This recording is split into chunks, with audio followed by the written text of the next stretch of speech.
Hi friends, welcome to cook with Kayu kitchen. இன்றைக்கி ரொம்ப எளிமையான முறையில் என்னோடய ஸ்டைலில் சிக்கன் சுக்கா செஞ்சு காட்ட போகிறேங்க. சிக்கன் சுக்கா எப்படி செய்கிறதுன்னு பார்க்கறதுக்கு முன்னாடி நம்ம சேனலை யாரெல்லாம் என்ன சப்ஸ்கிரைப் பண்ணலையே சப்ஸ்கிரைப் பண்ணிக்கோங்க. பெல் ஐக்கானை கிளிக் பண்ணிவிட்டு கீழே ஆள் கொடுங்க. அப்போ தான் நான் போடுற வீடியோ உங்களுக்கு உடனுக்குடனே வரும். சிக்கன் சுக்கா செய்யறதுக்கு தேவையான பொருள் என்னென்னு பார்க்கலாங்க. சிக்கன் சுக்கா செய்யறதுக்காக நான் 1 கிலோ சிக்கன் எடுத்து வச்சுருக்கேங்க. அது நல்லா தயிர் போட்டு கழுவி வச்சுருக்கேன். தயிர் போட்டு கழுவும் போது தான் இந்த மாதிரி உங்களுக்கு வெள்ளையாக கிடைக்குங்க. 2 மீடியம் சைஸ் பெரிய வெங்காயம் எடுத்திருக்கேங்க. அதை நீல வாக்கில் கட் பண்ணி வச்சுருக்கேங்க. 2 பச்சை மிளகாய் எடுத்திருக்கேங்க. உங்களோட காரத்துக்கேற்ப நீங்கள் பச்சை மிளகாய் எடுத்துக்கலாங்க. தக்காளி 2 தக்காளியை பொடியாக நறுக்கி வச்சுருக்கேங்க. இந்த டிஷ்க்கு நம்ம தக்காளி அதிகமாக சேர்த்துக்கூடாதுங்க. 2 துண்டு இஞ்சியை பொடியாக நறுக்கி வச்சுருக்கேங்க. 1 கட்டி பூண்டை பொடியாக நறுக்கி வச்சுருக்கேங்க. அதாவது இதில் ஒரு 20 பல்லு பூண்டு இருக்குங்க. அதை பொடியாக நறுக்கி வச்சுருக்கேங்க. 3 கொத்து கருவேப்பிலை எடுத்திருக்கேங்க. 1 கியூப்ஸ் பட்டர் எடுத்திருக்கேங்க. அதாவது 2 டேபிள் ஸ்பூன் அளவுக்கு எடுக்குங்க.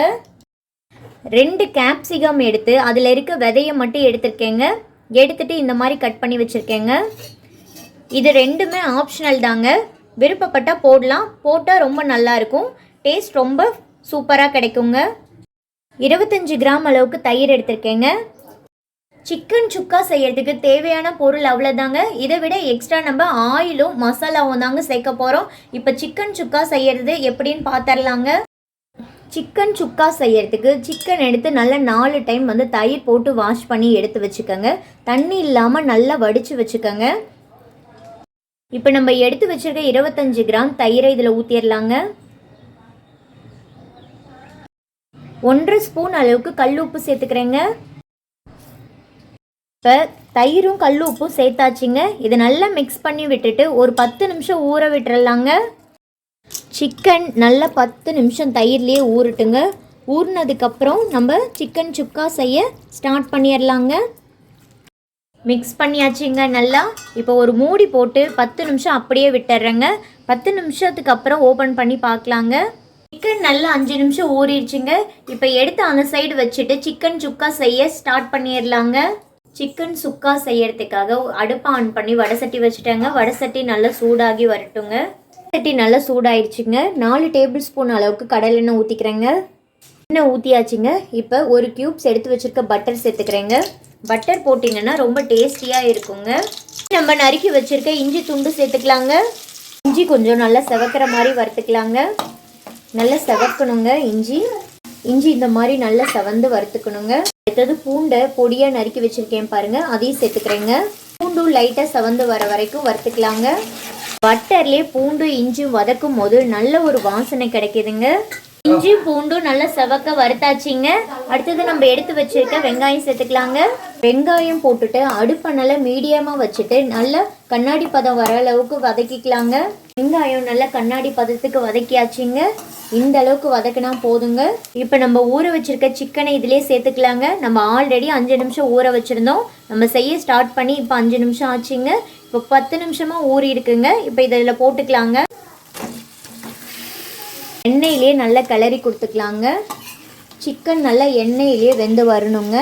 சிக்கன் நல்லா எண்ணெயிலே வெந்து வரப்போ சிக்கனில் இருக்க கெட்ட ஸ்மெல்லும் போயிடுங்க. சிக்கனும் நல்லா வெந்து கிடைக்குங்க. சிக்கன் நல்லா கிளறி கொடுத்தாச்சுங்க. இந்த எண்ணெயிலே ஒரு 4 நிமிஷம் வெந்து வரட்டுங்க. 4 நிமிஷத்துக்குள்ளே இடையில கிளறி கொடுத்துக்கலாங்க. சிக்கன் வேக வச்சு 2 நிமிஷம் ஆச்சுங்க. இப்போ ஒரு டைம் கிளறி கொடுத்துக்கலாங்க. பாருங்கள், சிக்கனில் இருக்க தண்ணி எல்லாம் நல்லா இறங்கி வந்திருக்கு பாருங்கள். சிக்கன் நல்லா 4 நிமிஷத்துக்கு வதங்கிருச்சுங்க. பாருங்கள், கலரும் நல்லா சேஞ்ச் ஆயிடுச்சு. இந்த தண்ணியும் ஓரளவுக்கு நல்லா வற்றி வந்துருச்சு பாருங்கள். தேவையான மசாலா பொருள் சேர்த்துடலாங்க. 1/2 டீஸ்பூன் மஞ்சத்தூள் சேர்த்துக்கலாங்க. 2 டேபிள் ஸ்பூன் அளவுக்கு மிளகாத்தூள் சேர்த்துக்கலாங்க. உங்களோட காரத்துக்கேற்ப நீங்கள் மிளகாத்தூள் சேர்த்துக்கலாங்க. 2 டேபிள் ஸ்பூன் அளவுக்கு மல்லித்தூள் சேர்த்துக்கிறாங்க. 1 டேபிள் ஸ்பூன் அளவுக்கு மசாலா பொடி சேர்த்துக்கிறேங்க. மசாலா பொடினா சிக்கன் மசாலா, மட்டன் மசாலா, கரம் மசாலா எது வேணால் சேர்த்துக்கலாங்க.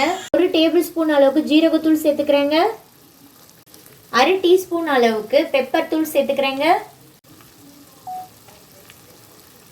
இப்போ அடுப்பை நல்லா மீடியமாக வச்சுட்டு நல்லா கலந்து விட்டுறலாங்க. மசாலா பொருள் சேர்த்து நல்ல கலர் மிக்ஸ் பண்ணி விட்டாச்சுங்க. இப்பயே பார்க்க எவ்வளோ சூப்பராக இருக்குன்னு பாருங்கள். இப்போ அடுப்பை நல்லா மீடியமாக வச்சு ஒரு 3 நிமிஷம் வேக விட்டுறலாங்க. இப்போ சிக்கன் நல்லா 3 நிமிஷம் மசாலாலேயே வதங்கிருச்சிங்க. ஒரே ஒரு தடவை இப்படி கலரி கொடுத்துக்கலாங்க. ஆஹா, வாசனையே எவ்வளோ சூப்பராக இருக்குன்னு பாருங்கள். இப்போ நம்ம பொடியாக நறுக்கி வச்சுருக்க தக்காளியை சேர்த்துக்கலாங்க. தக்காளி இந்த டிஷ்க்கு ரொம்ப கம்மியாக தாங்க சேர்த்துக்கணும். தக்காளி அதிகமாக சேர்த்துட்டா கிரேவி மாதிரி ஆயிருங்க. இதுக்கு தக்காளி கம்மியாக தாங்க போடணும். சிக்கன் சுக்கா அப்போ தான் நமக்கு ரொம்ப டேஸ்டியாக கிடைக்குங்க.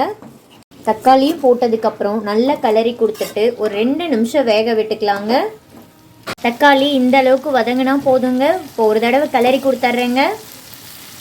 இப்போ இந்த சிக்கனை நல்லா கலரி கொடுத்துட்டு கொஞ்சமாக தண்ணி ஊற்றிக்கிறேங்க. பாருங்கள், நான் 1/2 கிளாஸ் தண்ணி தாங்க ஊற்றுறேன். நம்ம சுக்காவாக செய்கிறனால நிறைய தண்ணி ஊற்றிடக்கூடாதுங்க. இதுவே நீங்கள் கிரேவியாக வைக்கணுன்னா தண்ணி கொஞ்சம் எக்ஸ்ட்ரா சேர்த்துக்கலாம். மசாலா பொருளும் கொஞ்சம் எக்ஸ்ட்ரா சேர்த்துக்கலாங்க. அதுவும் உங்களுக்கு கிரேவியாக கிடைக்குங்க. இப்போ தேவையான அளவு உப்பு போட்டுக்கலாங்க. நம்ம ஆல்ரெடி சிக்கன் ஊற வைக்கும் போது உப்பு போட்டிருக்கோங்க. இப்போ நம்ம மசாலா பொருள் போட்டதுக்கப்புறம் கொஞ்சமாக உப்பு போட்டுக்கலாங்க. அதிகமாக உப்பு போட்டுறாதீங்க, பார்த்து போட்டுக்கோங்க. உப்பு போட்டதுக்கப்புறம் நல்லா கிளறி விட்டுட்டு உப்பு காரம் உங்களுக்கு ஏற்ற மாதிரி உப்பு காரம் செக் பண்ணி பார்த்துக்கலாங்க. உங்களுக்கு கம்மியாக இருந்துச்சுன்னா உங்களுக்கு ஏற்ற மாதிரி அட்ஜஸ்ட் பண்ணி போட்டுக்கோங்க. எடுத்து வச்சுருக்க 2 பச்சை மிளகாய் சேர்த்துக்கிறேங்க. இது காரத்துக்காக இல்லைங்க, ஜஸ்ட் ஒரு டேஸ்ட்டுக்காக தாங்க போட்டிருக்கேன். இப்போ கிளறி விட்டுட்டு ஒரு 3 நிமிஷம் நல்லா வெந்து வரட்டுங்க. முக்கால்வாசி சிக்கன் வெந்திருக்குங்க. இன்னும் ஒரு 3 நிமிஷம் வேக வச்சு எடுத்துக்கலாங்க. ஒரு 2 நிமிஷம் ஆயிடுச்சுங்க. லைட்டாக கிளறி விட்டுறலாங்க. ஒரே ஒரு நிமிஷம் மட்டும் வேக விட்டுடலாங்க. பாருங்கள், 3 நிமிஷம் ஆயிடுச்சு. சிக்கனில் நம்ம ஊற்றின தண்ணியெல்லாம் நல்லா வற்றி வந்துருச்சுங்க. இந்த அளவுக்கு நல்லா ட்ரை ஆகணுங்க. ஊற்றின எண்ணெயும் பாருங்கள் நல்லா திரண்டு மேலே வந்துருச்சு. 1/4 டீஸ்பூன் அளவுக்கு மிளகுத்தூள் சேர்த்துக்கிறேங்க. நம்ம இந்த மாதிரி லாஸ்ட்டாக மிளகுத்தூள் சேர்த்துக்கிறப்ப ரொம்ப டேஸ்டியாக இருக்குங்க. தொண்டைக்கு ரொம்ப இதமாகவும் இருக்குங்க. நீங்கள் சளி பிடிச்சிருக்கிற டைம்லலாம் இந்த மாதிரி செஞ்சு சாப்பிட்டு பாருங்கள். அப்படியே உள்ளே இருக்க சளியெல்லாம் வெளியில் வந்துருங்க. இப்போ கிளறி விட்டுறலாங்க. பாருங்கள், ரொம்ப ட்ரை ஆகிடக்கூடாது. லேசாக கொஞ்சம் கிரேவி இருக்கணுங்க. இந்த மாதிரி இருக்கணுங்க. அதுக்கப்புறம் தான் நம்ம செஞ்சு கொஞ்ச நேரம் ஆனாலுமே மசால் ரொம்ப ட்ரை ஆகிருக்குங்க. நான் எடுத்து வச்சுருக்க குடமிளகாய் இதிலே சேர்த்துக்கிறேங்க. இது போடுறது ஆப்ஷனல் தான். உங்ககிட்ட குடமிளகாய் இல்லைன்னா நீங்கள் அதோடைய ஸ்டாப் பண்ணிக்கலாங்க. குடமிளகாய் இருந்தால் இந்த மாதிரி செஞ்சு பாருங்கள், ரொம்ப டேஸ்டியாக இருக்கும். நம்ம எடுத்து வச்சுருக்க கருவேப்பிலையும் சேர்த்துக்கிறேங்க. குடமிளகாய் போட்டதுக்கப்புறம் ரொம்ப நேரம் வேக வைக்கக்கூடாதுங்க. ஜஸ்ட்டு ஒரு 2 நிமிஷம் கிளறி விட்டு வேக விட்டுக்கலாங்க. இப்போ இதை ஒன்று சேர்த்து நல்லா கிளறி விட்டுறலாங்க. நல்லா 2 நிமிஷம் ஆயிடுச்சுங்க. பாருங்கள், ரொம்ப சூப்பராக இருக்குது. நல்ல கலர்ஃபுல்லாகவும் இருக்குது. வாசனையும் செம்மையாக இருக்குங்க. இப்போ லைட்டாக கிளறி விட்டுடலாங்க. சிக்கன் பாருங்கள் உடையவே இல்லை, இந்த அளவுக்கு இருக்கணுங்க. காயோட கலரும் மாறாமல் இருக்குது பாருங்கள். இதுதாங்க கரெக்டான பதம். அவ்வளோதாங்க, ரொம்ப மணக்க பாருங்கள். சிக்கன் சுக்கா ரெடி ஆயிடுச்சுங்க. இப்போ அடுப்பை ஆஃப் பண்ணிடலாங்க. கொஞ்சமாக மல்லி இலை தூவிக்கலாங்க. அவ்வளோதாங்க, சூப்பராக மணக்க சிக்கன் சுக்கா ரெடி ஆயிடுச்சுங்க. சிக்கன் சுக்கா சூப்பராக ரெடி ஆயிடுச்சுங்க. சிக்கன் சுக்கா எப்படி இருந்துச்சுன்னு இப்போ நான் சொல்ல போகிறது இல்லைங்க, என் பையன் தாங்க சொல்ல போகிறான். ஃப்ரெண்ட்ஸ், எங்கள் அம்மா செஞ்சு ரொம்ப வாசனையாக இருந்துச்சு ஃப்ரெண்ட்ஸ். உங்கள் வீட்டில் ட்ரை பண்ணி பாருங்கள், ரொம்ப டேஸ்டியாக இருக்கும். உங்களுக்கு பிடிச்சிருச்சுன்னா லைக் பண்ணுங்கள், சப்ஸ்கிரைப் பண்ணுங்கள், பெல் பட்டன் கிளிக் பண்ணுங்கள். Bye friends. உண்மையாகவே நான் இதை சொல்லியே கொடுக்கலங்க, அவனே பேசுகிறாங்க. உண்மையாகவே ரொம்ப சூப்பராக இருக்குங்க. ரொம்ப கலர்ஃபுல்லாக இருக்குது. பார்க்கும் போதே சாப்பிட்ணுன்னு தோணுது. நாக்கில் எச்சி ஊறுதுங்க. அந்த அளவுக்கு ரொம்ப டேஸ்டியாக இருக்குங்க. நீங்களும் உங்கள் வீட்டில் சமைச்சு பார்த்து எப்படி இருந்துச்சுன்னு கமெண்ட் பாக்ஸில் சொல்லுங்கள். மறக்காமல் எங்கள் சேனலுக்கு ஒரு லைக் கொடுத்துருங்க. சேனலை யாரெல்லாம் இன்னும் சப்ஸ்கிரைப் பண்ணலையோ சப்ஸ்கிரைப் பண்ணிவிட்டு பெல் ஐக்கானை கிளிக் பண்ணிவிட்டு கீழே ஆள் கொடுங்க. அப்போ தான் நான் போடுற வீடியோ உங்களுக்கு உடனுக்குடனே வருங்க. நாளைக்கு ஒரு புது ரெசிபியோடு உங்களை சந்திக்கிறேங்க. தேங்க்ஸ் ஃபார் வாட்சிங். Bye friends.